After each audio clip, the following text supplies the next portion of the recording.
योगश्चित्तवृत्तिनिरोध तदा द्रष्टुः स्वरूपे अवस्थानम् योगश्चित्तवृत्तिनिरोध तदा द्रष्टुः स्वरूपे. Namaskaram Sadhguru. Fasting on auspicious days has existed in India since time immemorial, but many Indians believe that it's unscientific and illogical. Until the work on autophagy induced during fasting has been awarded the Nobel Prize. Even I started doing intermittent fasting this year. So why are such beneficial ancient practices being labeled orthodox and then immediately implemented once there is a Western approval? That's because you don't have the right color of the skin.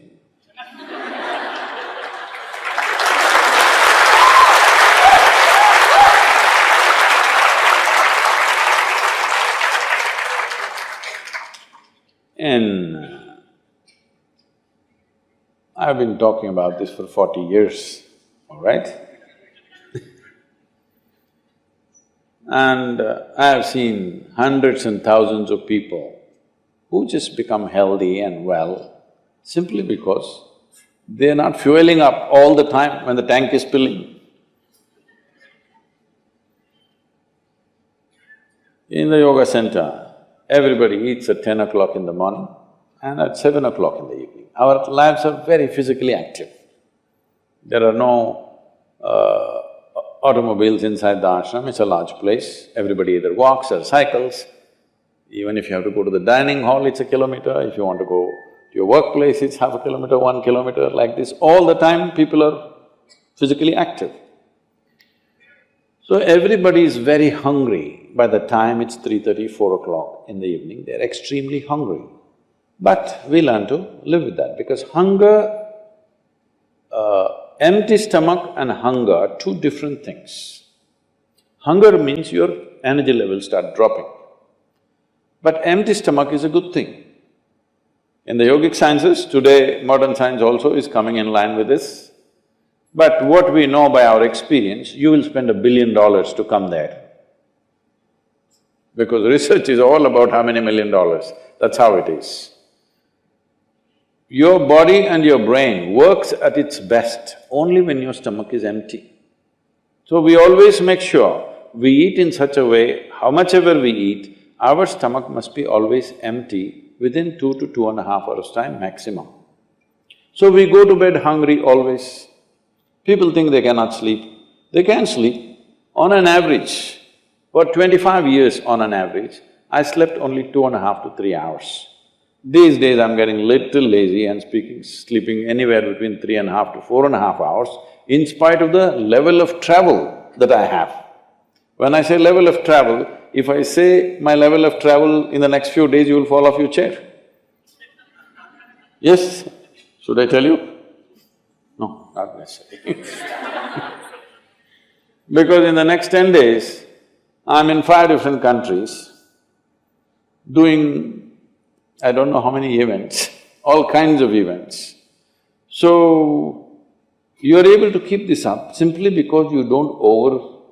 It's very, very important. Everybody eats 2 meals. I generally eat only 1 meal, 4:35 in the evening, because I don't like to sit in front of the plate and worry about how much to eat. I like to eat well. So, 4:35 in the evening, if I eat a meal, it's only next day. Is this enough? Am I looking okay? Hello? I'm not looking like your patient, isn't it? I'm not going to come to you because any correction and purification that needs to happen in the body, your stomach needs to be empty. It's very, very important. Otherwise, the purification on the cellular level will not happen. You pile up things and then you have all kinds of problems. The first thing is inertia in the body. Inertia means there are many levels of inertia. If you don't notice all that, the amount of sleep that you have is inertia. All of you have come here to live or… Hello? To live, right? Not here, I'm saying into this life. You want to live or… The intention of life is to live, isn't it? But because you talked about American doctors, this is all being picked up here also. All American doctors say minimum 7 to 8 hours you must sleep. So that means 1/3 of your life you must sleep. Another 2-3 hours, 4 hours goes in bath, toilet, eating, this, So literally 50% of your life is just maintenance. Suppose you have a vehicle, you have a motorcycle or a car, if it goes to service 1 day in a month, all right to keep it. If it goes to service 15 days in a month, this is a nuisance, isn't it so? Most people have made their systems into a nuisance because their own body is a big impediment in their life. Anything they want to do, their body will not allow them to do. So in this there are many aspects. One important aspect is people are eating much more than what they should eat. Simply because they have been told, you must eat more, otherwise you will become weak, this, that. No, it is the way you keep your body. Today everybody is trying to work towards a fuel-efficient car, motorcycle, everything. This means what? If the machine runs smoothly, it'll consume less fuel, isn't it? So if you sit here and you are very much at ease, now it'll consume less fuel. If you like this all the time, then it'll consume more fuel, it'll want you to eat. Compulsiveness will come about this. So, this new name, intermittent eating, you should see, in United States, people come to our programs will run 10 hours, 12 hours. So, but they will come with some biscuit and something else. They say, I have sugar intolerance, I have to eat. I tell them, you just be here, you're not going to die, I'll ensure, because I don't want anybody dead on my hands, all right? I'll make sure. You first day, no, I have to eat. By third day, they gave up all that. 12 hours without food they sat there, they're perfectly fine.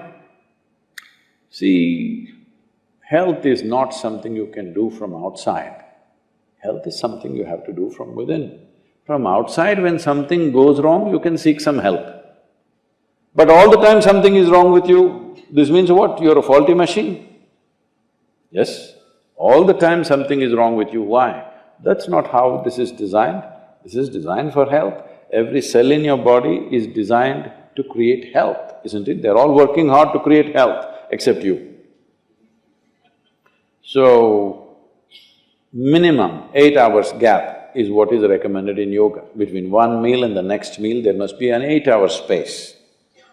If you do this, you will see half your problems of health, whatever you have health problems, minimum 50% will go away in 6 weeks' time.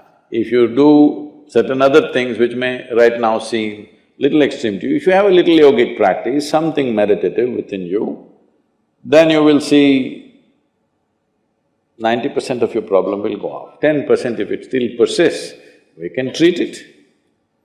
Now, it's become like this, the healthcare systems, especially where there is heavy insurance policies. People are eating and drinking all kinds of rubbish, go to the doctor and say, fix me. This is not how it works.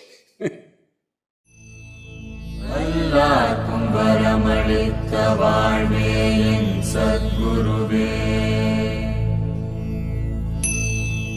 Anne karutte karuttilurum nakkaniye Minne oliyil nindra vileyen Sadhguruve Devar mudal kanada tirunadantandand kondu Evamridam neenda chinmayamam Sadhguruve Kanda pindamagi nindramuda pasundene Kandamanam ko nama